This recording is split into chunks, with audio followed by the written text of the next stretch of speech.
All right, let's get on with other markets. Let's see what's happening in the crypto space. We see the market cap there, $1.77 trillion, trying hard to get above the $2 trillion mark. It's up about 0.89% this morning. Volume traded in the total crypto space, $63.49 billion, down 3.20%. Lower volume this morning.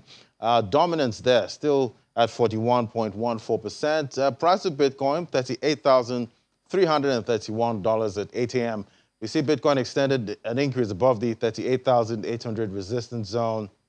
It's now struggling near the 39,200 and might, correct a few points as we're seeing this morning. We see it's started a fresh increase from that 35,000 level.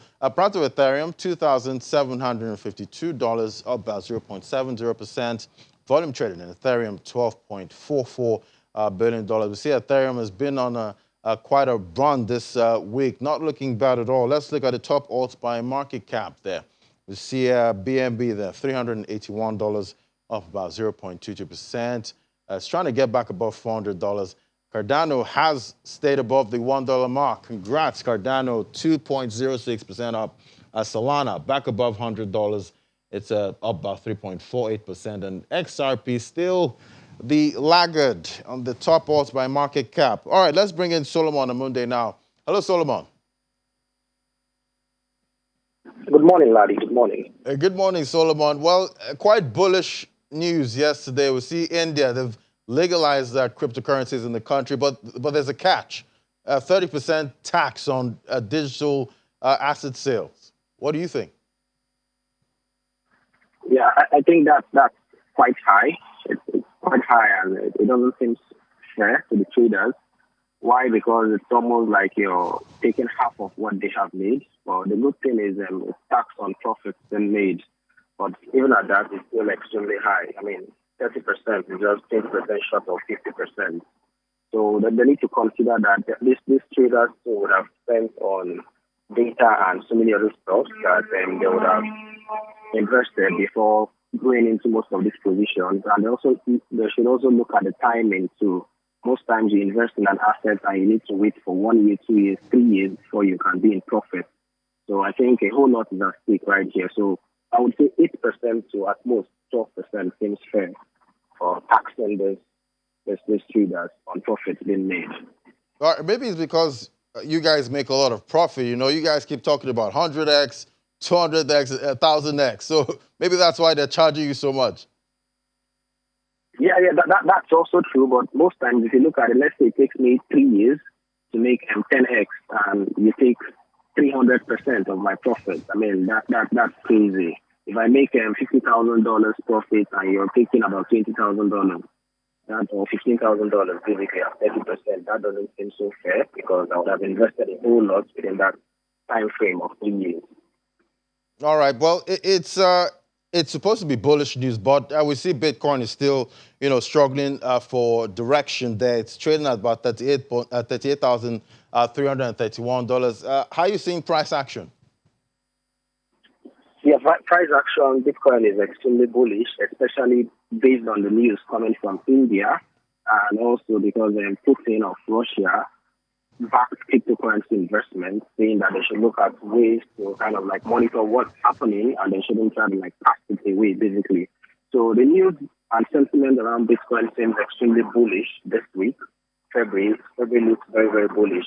But for me, I'm still short. I'm short because I'm still looking at we going down to retest probably $37,000. So I'm actually short. But should we break above $9,800, then I'm bullish. So, but right now, I'm short.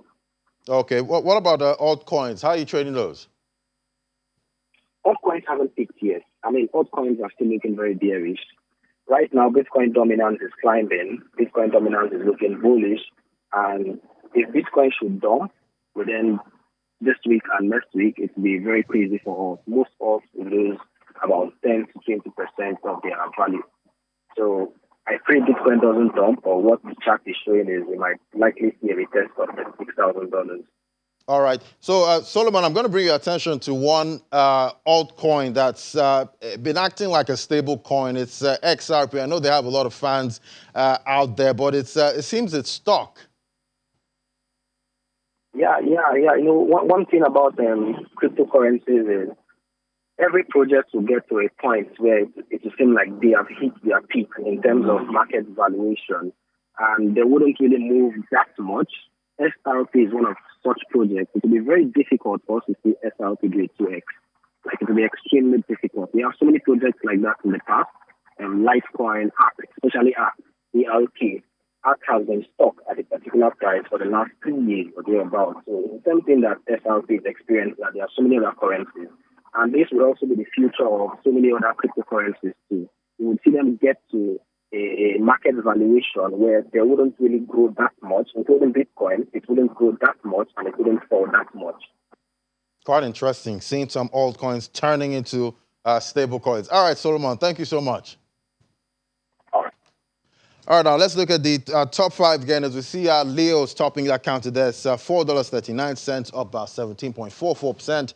And Ethereum Classic, that's where Ethereum is forked from there. It's on the top gainers list. It's been a while I've seen that one. $27.98, about 9.03%. We see Quant, $104, up about 8.87%. And Kasama, $174, up about 8.52%.